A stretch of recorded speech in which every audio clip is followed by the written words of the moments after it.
Okay, let's put our hands together and appreciate Bishop. Yeah. You may have your seats. So let's go to slide number 7, where we have 80%. I want to deal with the 80% because the 80% is a problem. That one we are born with. It is, we are not trained many times. We are genetically just born with 80%. Either we are born courageous or something. It can be sharpened, but we are born, we are complex being, and we are born with something. And professionals have come up with tools that help us to map, not to describe, to map what is that 80% like for us. And so I want to show you 2 of my staff that I worked with that we managed to map. It's just a little of this. It's called Myers-Briggs type indicator, interpretive report.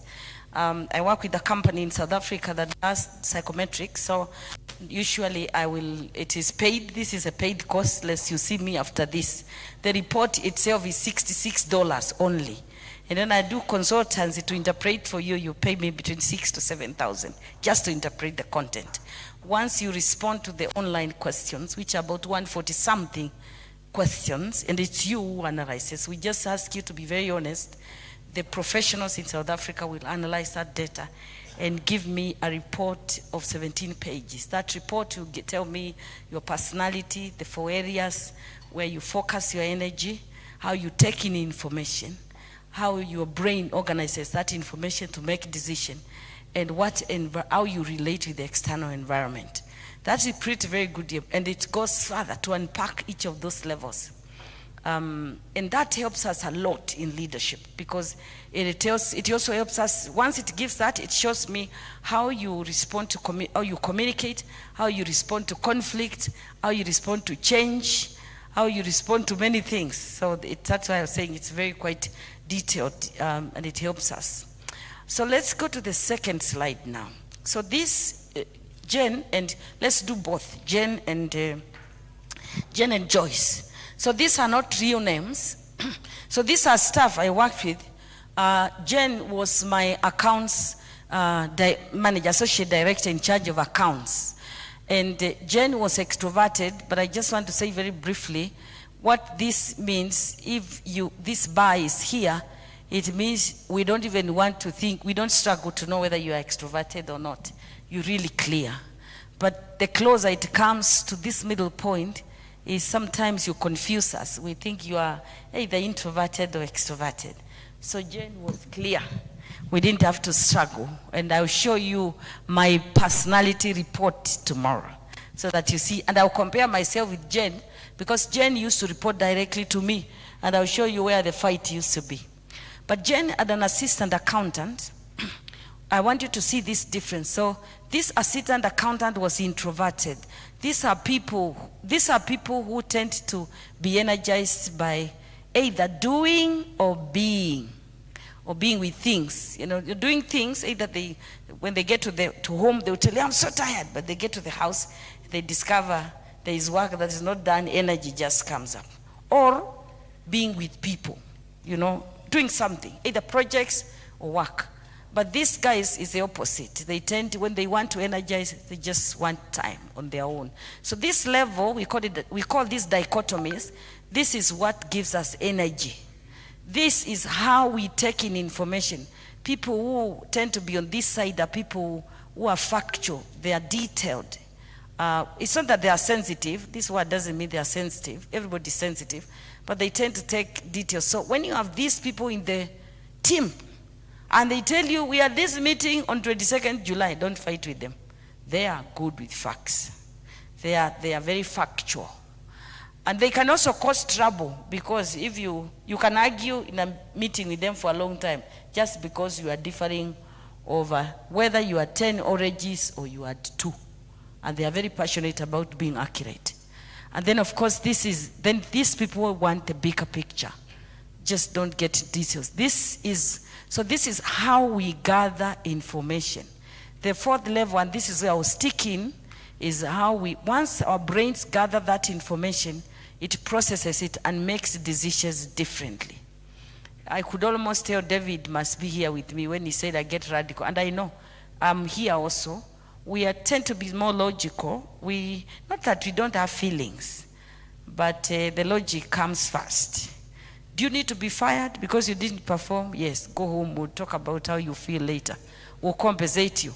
But these people will ask, if I send them home and their family, people, how will they take care? They start to worry over what their welfare. Many pastors tend to have this personality that can get them into trouble. But it's a strength. It just needs to be moderated. Then the final one is which environment makes you more comfortable.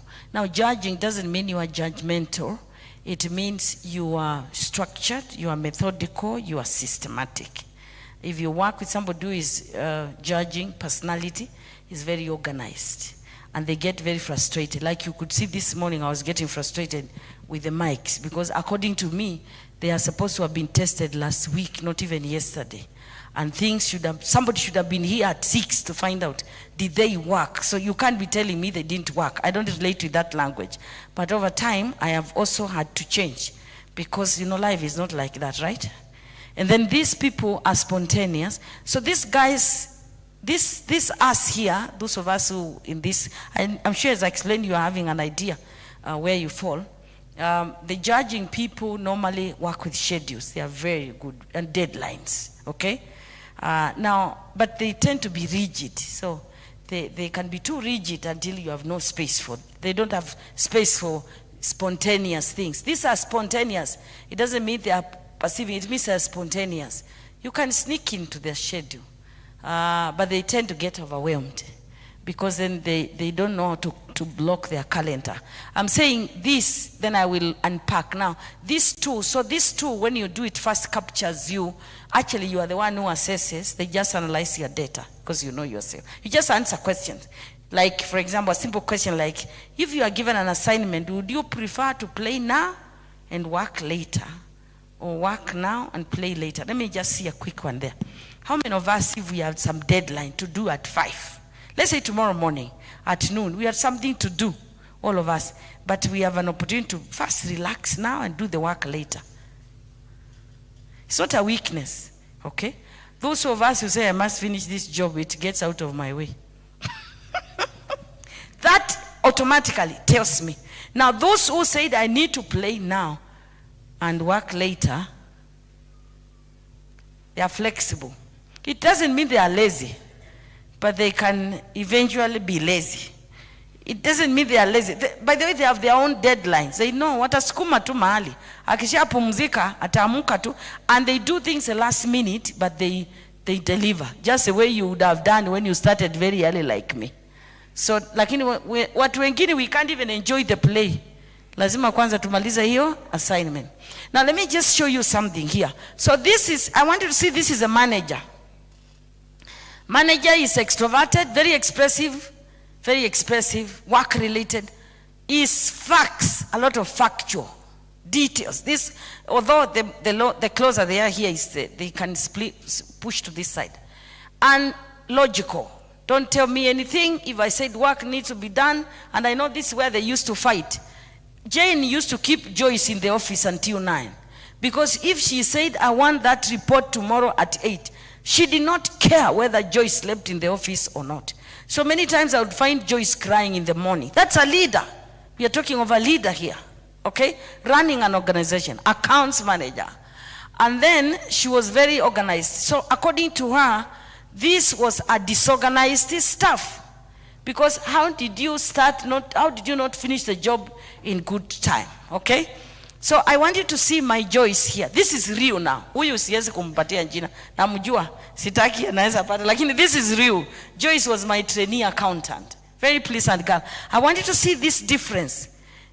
So Joyce is big picture. So Joyce would be asked a question, and this manager wants details. Okay? Occasionally she would manage, but she had the facts, but she's not detailed in the expression. She wants to give a summary, and this already was a big one. So I ask you a question, and you give me 2 statements. So you think I'm stupid. That's how the manager will interpret. You think I cannot understand what you're saying. And trouble just sets in the office. Very early in the morning, at 8. And he said, get out of my office. When you think I understand what you are saying, you can come back at 10. I know some of you are looking at me like this, but that's how we behave sometimes, even to our own children, right? He has something and we just react, okay? So this was trouble. This in itself,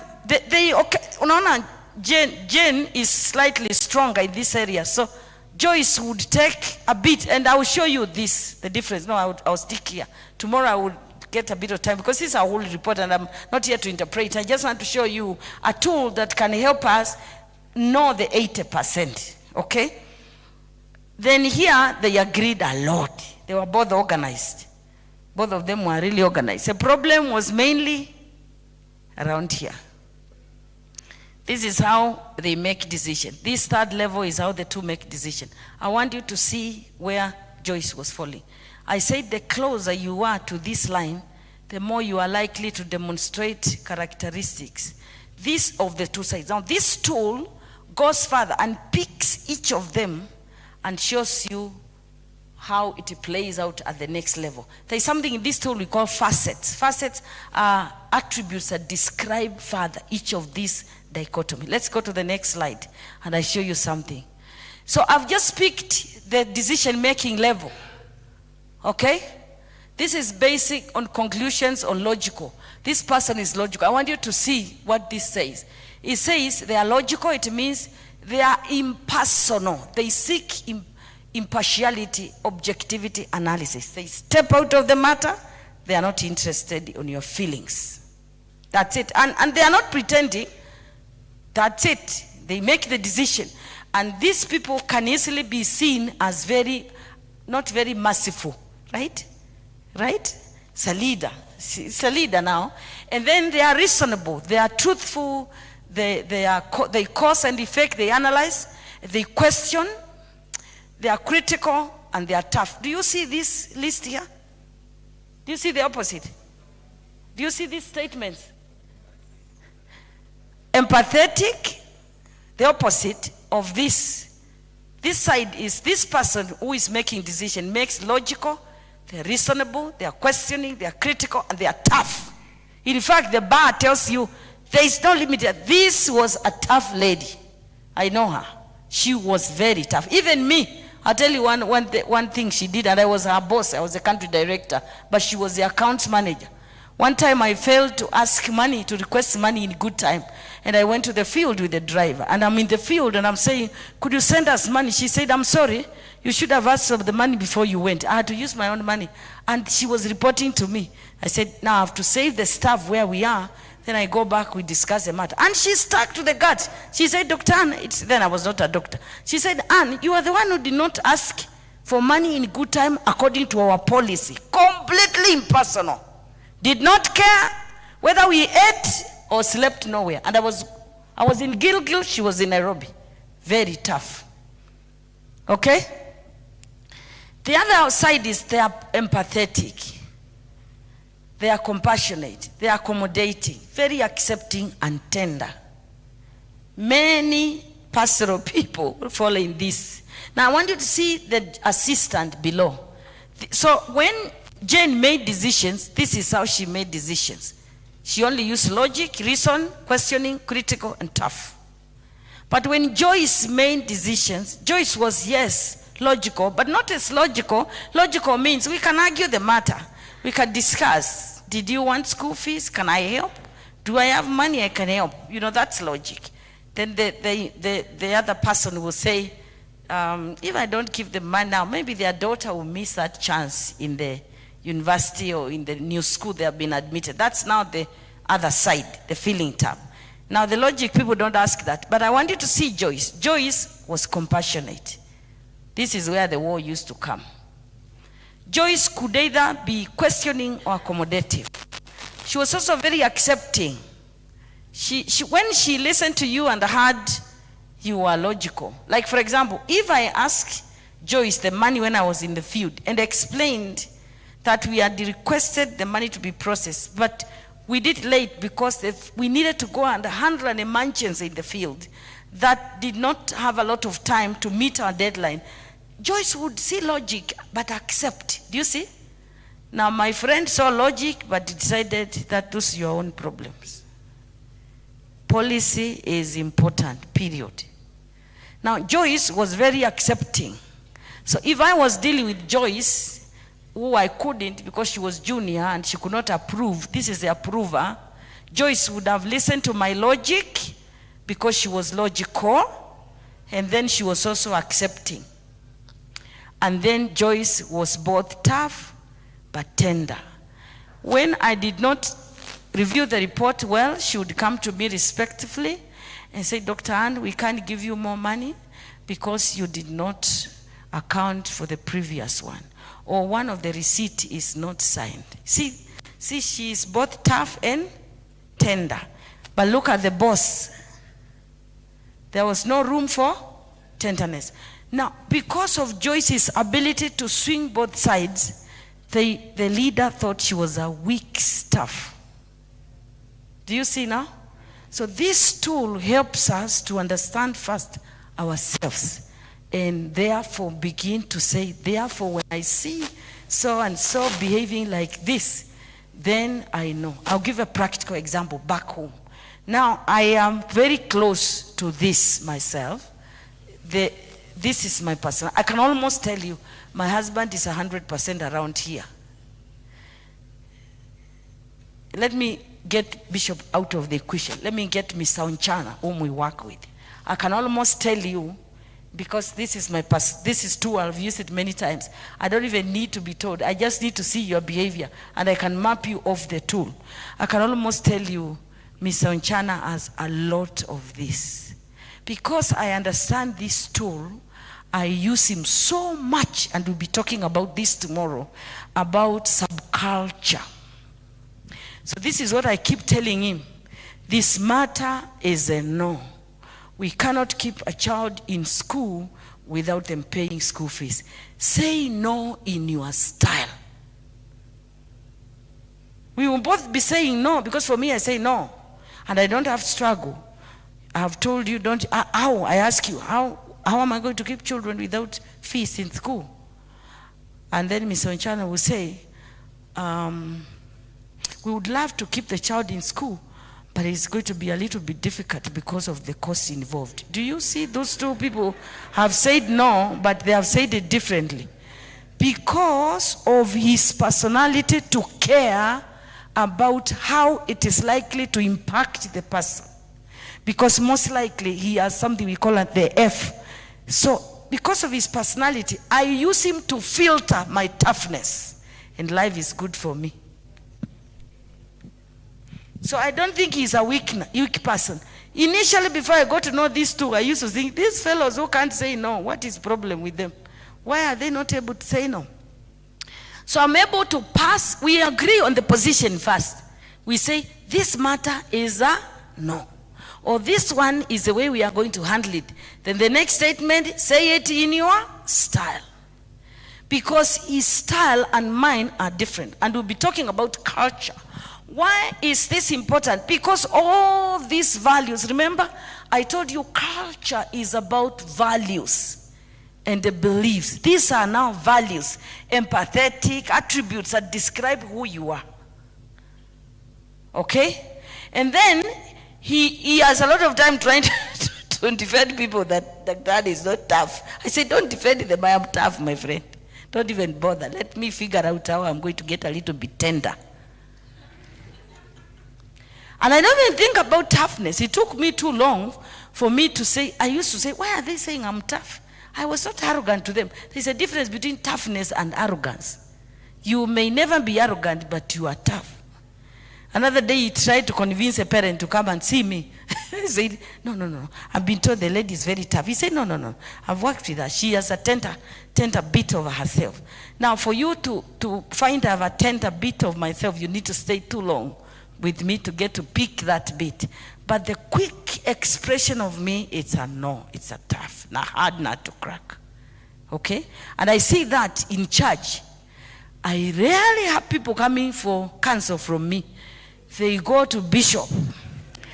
And we fight with him because he wants to involve me in that counseling. I said, they didn't call me They know I am a member of this church.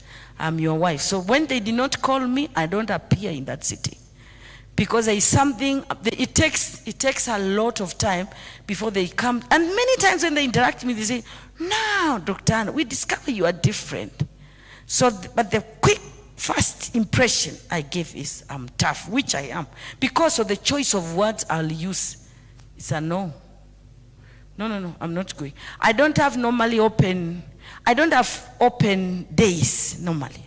You saw how I started getting frustrated with the mic here. Because according to me, these are things we should have finished yesterday. But see the bit of the difference between David and myself. I am sure he is tough, but possibly his toughness is slightly different from mine here. Because he said, let me use this other one. Now for me, I have very little opportunity. I'm a perfectionist. But over time, when you now get to understand you are 80%, you begin now the journey to move towards this other side. And you come back to that culture. So that then you know if this is a kind of a person you are. So in that case, for example, back to my example of me and my junior here, I decided to be the losing one. Otherwise, the organization was not going to run. And she was the accountant. She was the accounts manager. And she was very trusted by the UK office because I found her in the office. It was my responsibility as a leader to know how to shape the culture in the organization so that business goes on. Otherwise, if I said I'm the boss here, we would not have moved.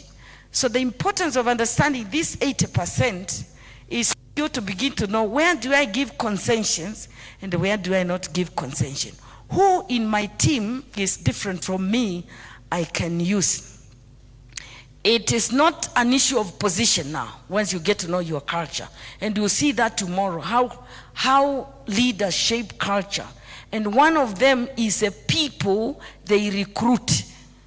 David has just talked about competency. You notice when he talked to you about the 5-star, culture was in the middle. They say culture can eat your strategy for breakfast. In other words, you can have a very good organizational structure, very good culture, but the combination of these things here, they can cripple an organization until it can't move completely. And that's where it is you as a leader who shapes the culture. We will see how what you tolerate and what you permit shapes the culture. Okay? So let's just go. I think I'm finishing now. Let's look at the final one. Okay, that should have been something different. In my, I think we did animation, but it's not, it must have lost the animation or the aligning when we sent out. So this is the leader's culture, okay? Let me just say a few sentences. And this leader's culture entails, again, I just want to do the emphasis, values, beliefs, traditions, behaviors, decisions, and motivation. And that 80% has a lot to do with two things, actually 3 things. 2 things, yes, basically. One is just our inborn personality, which God gave us, okay? Because as I said, you don't sit down and decide, I'm going to be very kind. I want to be very tender. That one will be pretense if you decide like that. It has to be something that is born in you. However, we are also affected by our upbringing, where we have grown up. There are people who are born rather tender and they are grown told, men don't behave like this. This family doesn't do like this. So they kind of help you, although that's a developed self. But I just want to say it is a combination of especially this, and this, that one. And then these 3 impact many times the decisions that you make, okay? Let's go to the second one. It's the way a leader does things, interacts with people, makes decisions, behaves, and influences others. I want you to see that statement is loaded. Culture is the way we do things. Let me give a simple example. And I see that all the time when we arrive here in the morning. All the time. I see people. Just there are people will come in. I'll watch teachers. There are those that will stop to greet children. There are those that don't care, greet children. Sometimes if if you are a leader who is, as I said, who is very particular with cleanliness, and you are walking through a compound, if you see a paper somewhere, you either ask somebody to pick it or you yourself, you pick it. It's just the way you do things. Sometimes it's very unconscious. Just the way you talk, how you organize your life, how you manage money, how you deal with people. It's just around there. So we are talking of a leader does things, interacts with people, makes decisions many times. Me, I get to account office, and I'll tell you this, because I said the best way is to be vulnerable so that you know I'm not teaching culture because I've arrived. It's because I know my culture needs a lot of improvement, and I know my strength as a leader in culture, and I know my weaknesses. Many times we get to the office in the morning with Bishop. Tumekuja tu pamoja, tunaingia ofisini. Mimi ninapita tu ninaenda naweka kibeti yangu. Alafu I open remember my mind is set for schedules. I have a list of things I need to do in my mind. One of them is not to ask people how they were overnight. That's not one of the things I put in my to-do list. It doesn't just come naturally. But we get to the office, and before we get to the accounts office, I see Bishop stops and opens the key and asks the accountants, how are you this morning? I just discover I passed them after I get to my office. And it's because he is a feeling type of a leader. He's a clan leader. Of course, that has its strength, but it will show you tomorrow the weakness of all of our cultures. Because every culture has its own struggle. Okay? And that's it. How do you interact with people? How do you make decisions?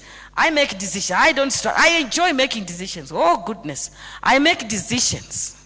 Now, that is not his weakness. It takes a bit of a while. You see the flips? So we complement each other. It takes a while before he makes a decision. Because, and I'm sure the reason is he's wondering, how will it impact someone?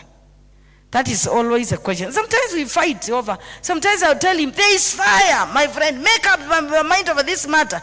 He says, I'm still thinking about it. I'm wondering, the heavens will find us still making this decision. If I was the one given the opportunity, I would have made what? Decision. It's not that he doesn't want to make the decision. He says, he keeps telling me, I know you think I'm not doing anything, but leave the matter with me. And I'm wondering, this matter has been sitting with you for a week. Me, I should have made the decision the last 2 days. This is a decision we need to make. And it's because Mimi may organize 1, 2, 3, 4, it is 10. We've gotten the answer. Let's make the decision.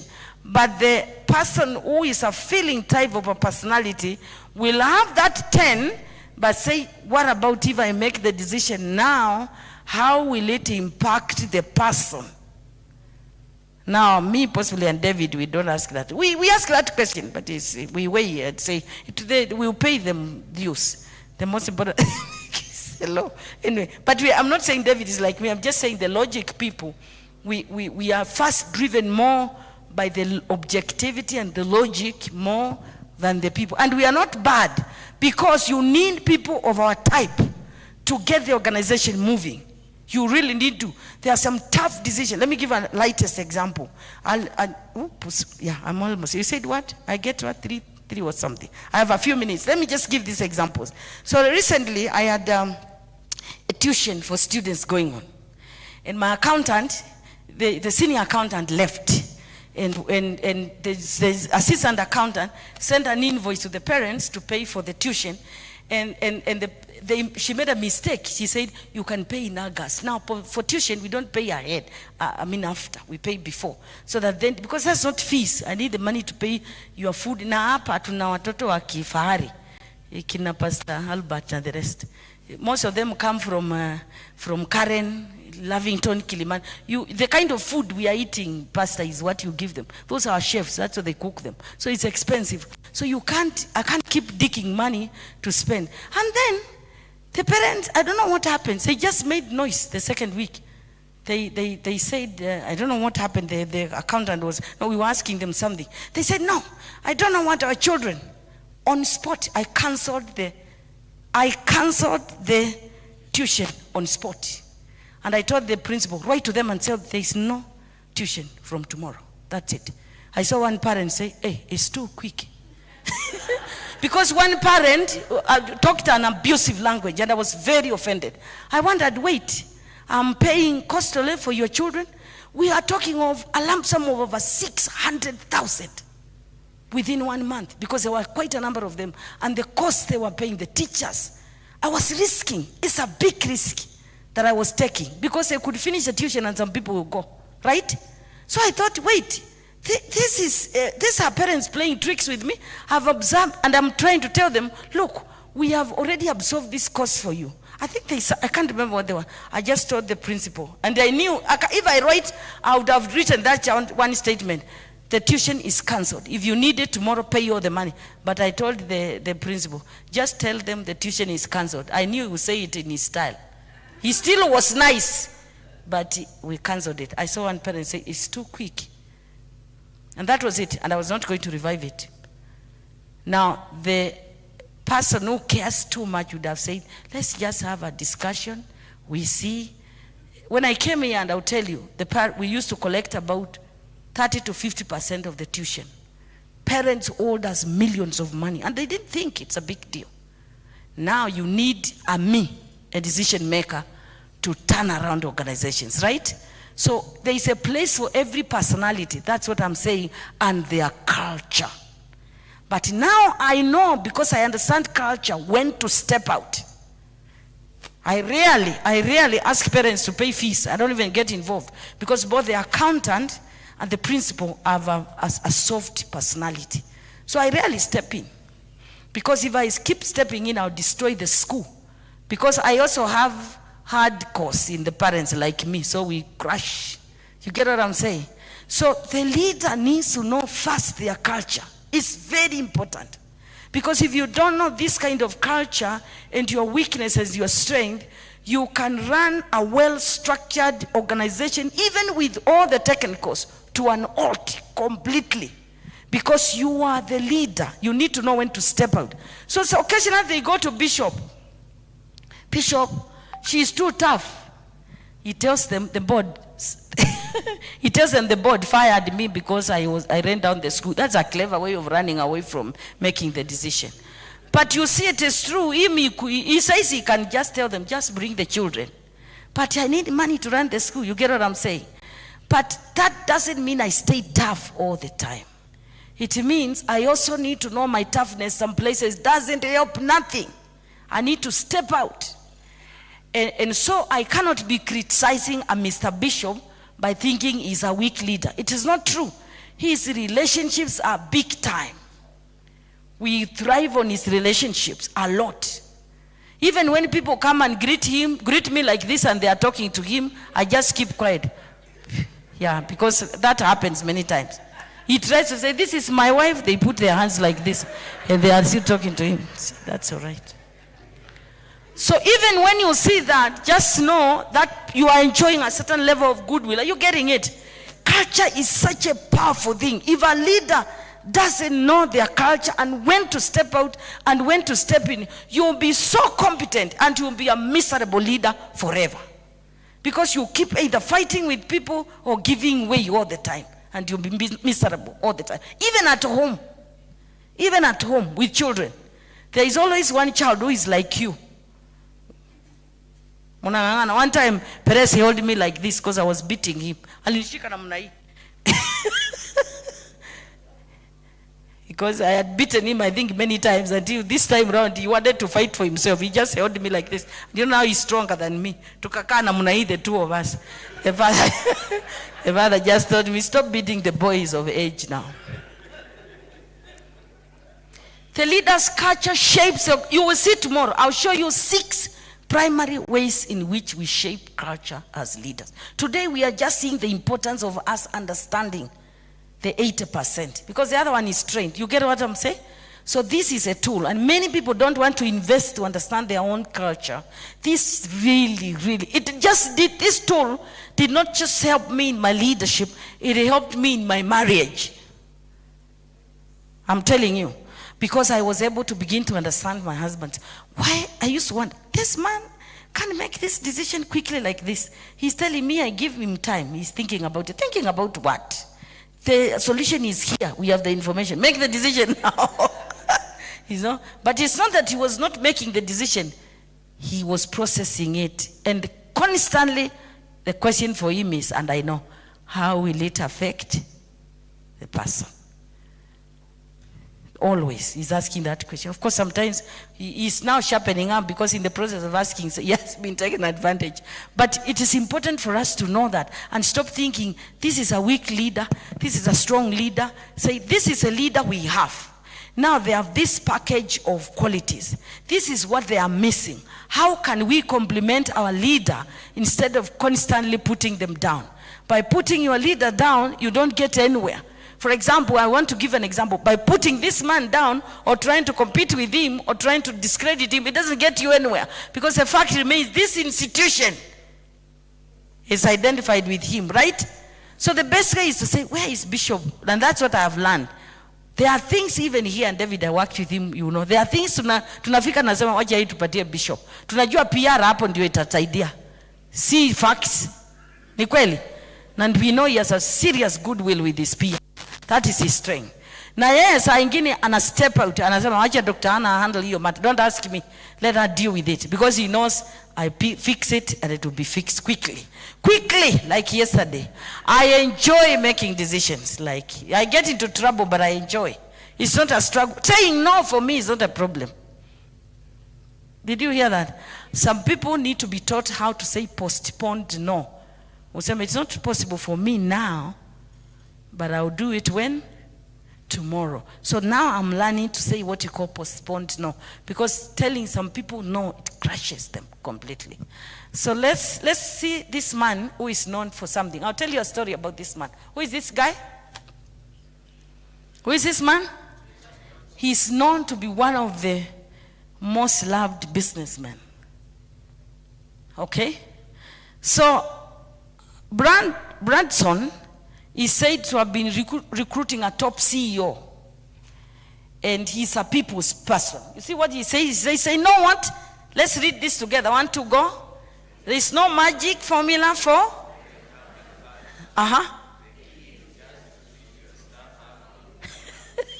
That's what he believes. And that's it. That's how he runs his company. So one time he was recruiting a CEO. He hired a company to recruit for him. And they were flying, the best two were flying from different countries.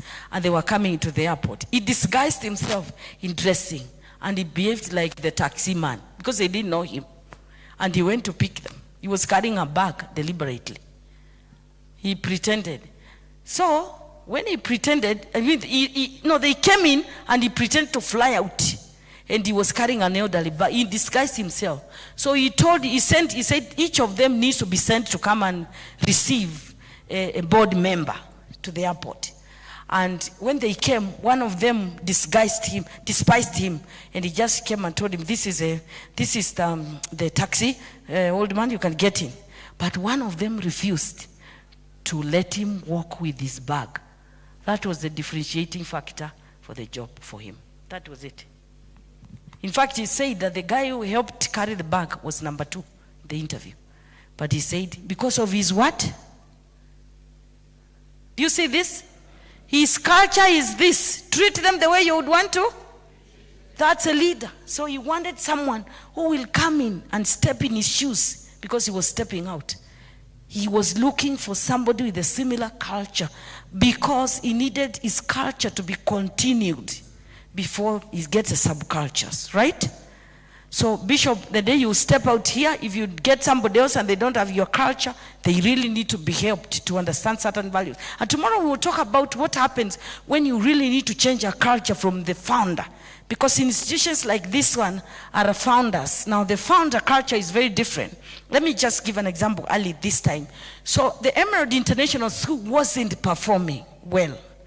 And whether for mismanagement, structures, or for culture. And tomorrow I'll show you the way the culture of that organization was when I came and the way it was last year when I did it. 3 years down the line, we did the culture assessment and found it different. So tomorrow I'll show you.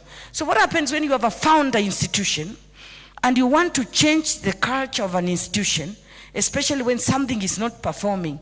The first level of change is to look for someone who understands, either is a family member or has worked with the leader very closely until they know the heart and the culture of that leader. because certain institutions, certain cultures will need to be maintained. Otherwise, the organization will collapse. That was one of the reasons that we were saying. You change a leader, and then you have a whole set of cultures. Immediately, the people that are under that leader will leave, especially if the change is drastic. And I think we saw that in Redeemed Church. When you brought a leader who quickly makes a huge change, it will crush. The people who are used to the fatherliness or whatever it was of the previous leader, they can't stand it. They will leave or they will riot. The people that will be left there are only those who thought their previous leader was weak, because they will think, now this one has come. So you must get someone who is either a family member or someone with a different culture but appreciates the culture of the founder. That is very important. The only time you get a drastic change completely and you don't care whether that person is now comes on basis of competency, and you just allow them to come and show off their culture, is when the organization is on its knees. So if this organization was being auctioned, this land was being auctioned now, because we possibly hold a huge bank loan and things are bad, you ignore any of you here as sons, because none of you is likely to turn around things and get a radical. For Emerald International School, it was the first level. I came in with a different culture because I came from corporate, where performance is top-notch. You play around with NGOs, you lose funding because the competition is very high. But I live with this man, so I know his heart. So I implement the school with the two faces like this.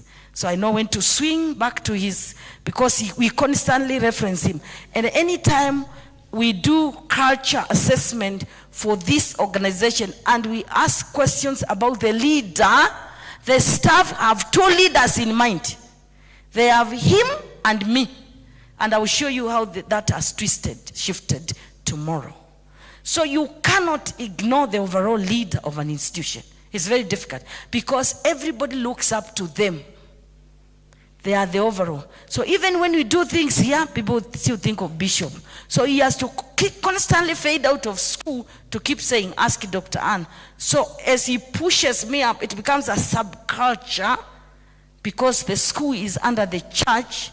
So now mine is a subculture. So when we are assessing the culture of the school, we have to keep reminding the staff we are talking about the school, so that momentarily they think in terms of Dr. Ann and not Bishop Mwalili. Because if they assess Bishop Mwalili, the culture results will be different from me. And you see how a combination of our cultures has shifted the school. Because, and why I'm saying like this, and I'll say this again tomorrow, hopefully I will remember, the nature, the business of the organization determines the type of culture that is primary. Organizations have 4 types of cultures, and we'll talk about that tomorrow. But the business, the core business of the organization must align with a particular culture. This is a religious organization. The school is a business. Those are 2 different things. So the culture in the school requires a different, the culture to run the school requires a different culture or cultures compared to the church. And we need to appreciate that. So if you are running a business, you switch when you are running the business. When you come to church, you also switch, okay? And I think, let me go finally. I think that must be final one. So this guy, Elias, he says, the only thing of real importance that leaders do to create and manage, is to create and manage what? I want you to notice these 2 words. They do what? And they also do what? If you do manage culture, if you don't manage culture, it manages you. And we will talk about this tomorrow. I'll show you how culture manages you if you don't manage it. If you don't manage culture, it will manage you. And you may not even be aware of the extent to which this happens. For example, if a top leader learns to abdicate making decisions or tolerating certain behaviors, we call it inconsistency in culture. And I want to give an example. Let's say we are very particular with performance. But the leader says, I want performance. But somewhere we notice the leader is lenient to certain group of people with performance. That is called conflict in culture enforcement. Okay, in a Good to Great book they call it what they call it, doom loop. So it's like where you run a wheel like this, then once it peaks you stop it and run backwards. Now you confuse organizations when you do like that. And what happens, let me explain what happens when you don't have this consistency of running, saying this is how we do things, this is how we do things, this is how we do things. Then you stop somewhere, then staff notice you are saying this with everybody except so and so. This is what happens. Someone in your system creates another culture that runs the organization. Period. So you are not in charge. You think you are. You just be talking, but they know you are not consistent. So somebody in the system creates another culture. So you discover this is the big culture you are talking about. But somewhere in finance or somewhere in whatever it is, there is another culture that goes on there that is very different from the founder or the leader. That means you have been inconsistent somewhere. And the person on the other side has noticed, it's not as bad as it is. Anyway, I can continue doing the things that are. So that Abel in Northgate decides, Bishop is not that serious. We can as well pull money from the accounts and buy a car. That stops. So we will talk about that. And finally, your culture is a combination of. So it does work. What you allow and what you create, and inconsistency. Did we have a final slide somewhere? Back to those people. What cultures, and I want to leave you with this. This is just a question. What cultures do you think these individuals possessed? What culture did you think David possessed? What culture do you think Deborah had? What culture do you think King David had? And what culture do you think Queen Esther had? It had a lot to do with their achieving their purposes and performance in whatever they touched to do. Many of them, if you look at some of those, either they were loyal. David was loyal, right? King Esther was loyal, right? Even Deborah, she would have taken over leadership, but she was keen. Was King Saul loyal? Was very impatient. And that came to his downfall. So the qualities in your culture determine who you become and kind of results that you get. And I've seen this many times, very consistent cultures change like this. Especially believers have that challenge. We come to church, we behave this way. Out of church, we behave this way. Now we need to know you this way in church and this way at home. Amen? And this way in the office, so that when we come, have you ever gone to places in an office, alafu unasema, tulikuja kutafuta Daktari Ann, unaulizwa, anafanya kazi gani? Unaambiwa, na ameokoka. Ati umesema nini? They don't know that part of me. So culture means that we are consistent with certain beliefs and values, and where we need to change them, we do change them. Let me stop there. The computer says 3:34. I had been told to go 3:40. Is that okay? I don't know what time it is. Maybe I'm wrong. But yeah, I had been told to go 13:40, so I'm in good time. So any comment? I think I need to stop there, Pastor Abel. You tell me what next. Amen. Thank you. Let's appreciate Dr. Ann. Thank you so much, Daktari. Wow. Sasa ndio nimejua kwa nini Pastor Lee sometimes gets frustrated akiniuliza swali na mwambia acha tutajibu, siwe na wasiwasi. I will tell you tomorrow, and then tomorrow again tomorrow, because I'm not thinking about myself. I'm thinking about the other party. Wow, thank you, Daktari. Is there a way mtu unaweza toa hiyo culture yote uninstall ingine? Okay. Inasaidia. Bwana asifiwe. That's amazing. Thank you so much. I mean, when it comes to mambo na culture, I want to listen and listen again and again and again. Amen. And so we want to go to another session that is Q&A. I know you have a lot of questions. And daktari, ile inakuja, because I know the team is setting up, and just to get ready for our panelists, there is a question that is coming, and it is this question, the 80% you talked about, that sometimes it is affected by how we were brought up. Ulilelewa, kelele nyumbani, kuchapwa, and it is part of the 80%. And then you find that now you are leading a team. Okay, how do we change the negative, that is a major part of our lives? So I think that question is coming. But in the meantime, let the team set up. I know you have your question ready. We also, our media team, I hope you are setting up the Slido, .com to help us ask questions.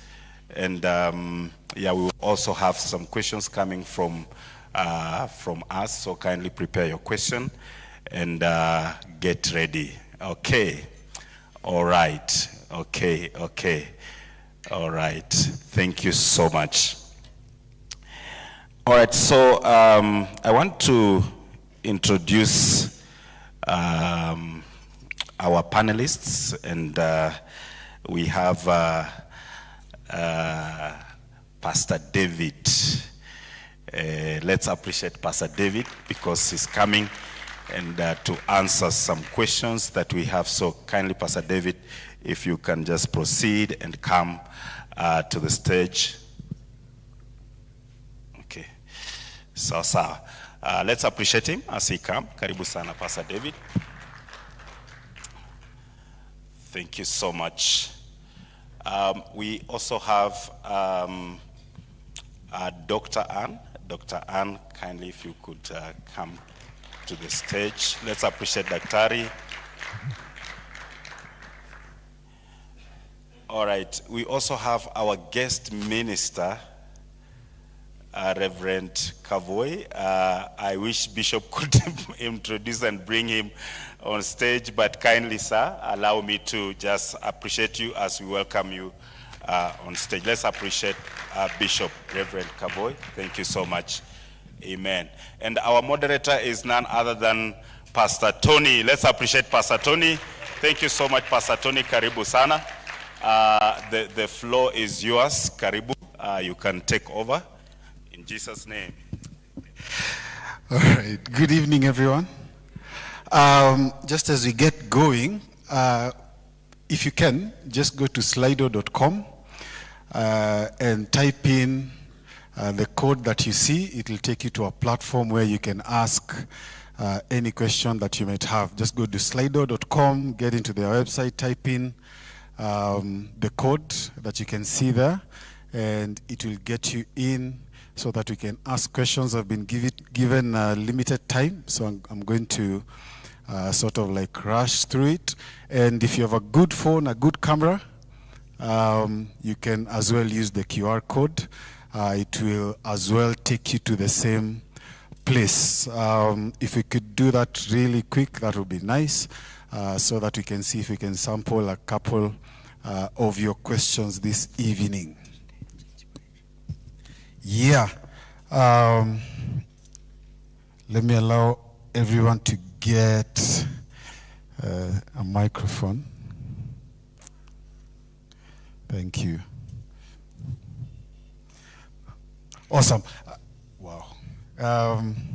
Let me begin with you, Reverend Felix. From what you have heard, what's your takeout? What stood out for you the most from the conversations that you've been able to capture today?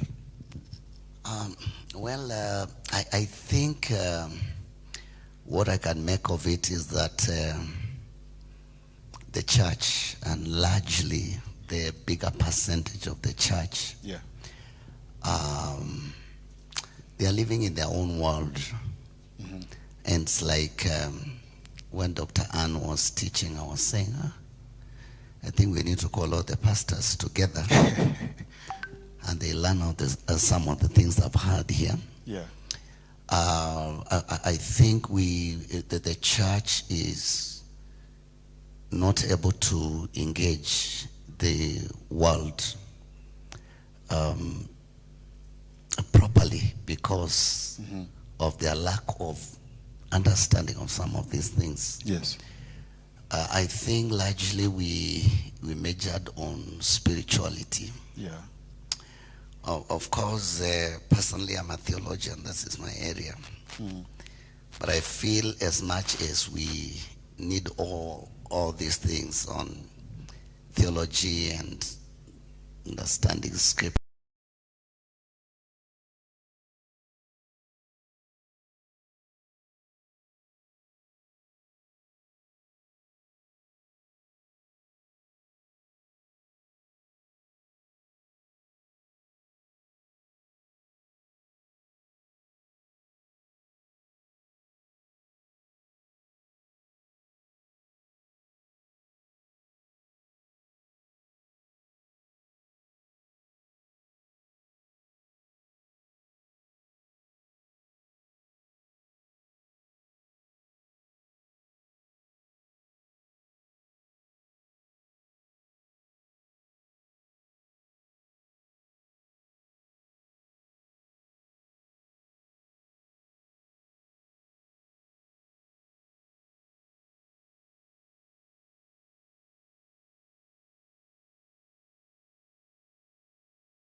Reverend Felix Kavoi. He is the lead pastor at the Redeemed Gospel Church Buruburu since planting the branch in 1998. Previously, he served at the Huruma RGC under Archbishop Arthur Kitonga as an usher, choir singer, interpreter, and finally was set apart in 1993 as a pastor.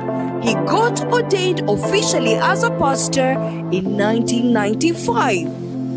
Currently, Rev Kavoi is also the director at the EBN TV and Radio Machine.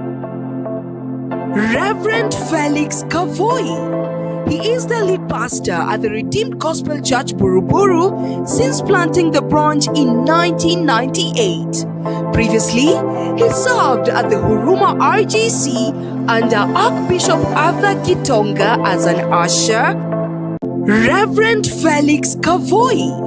He is the lead pastor at the Redeemed Gospel Church Buruburu since planting the branch in 1998. Previously, he served at the Huruma RGC under Archbishop Arthur Kitonga as an usher, choir singer, interpreter, and finally was set apart in 1993 as a pastor. He got ordained officially as a pastor in 1995. Currently, Rev Kavoi is also the director at the EBN TV and Radio Mshindi 105.0 FM. He is a force in evangelism, a leading apologist and defender of the Bible truth through his 2 leading programs on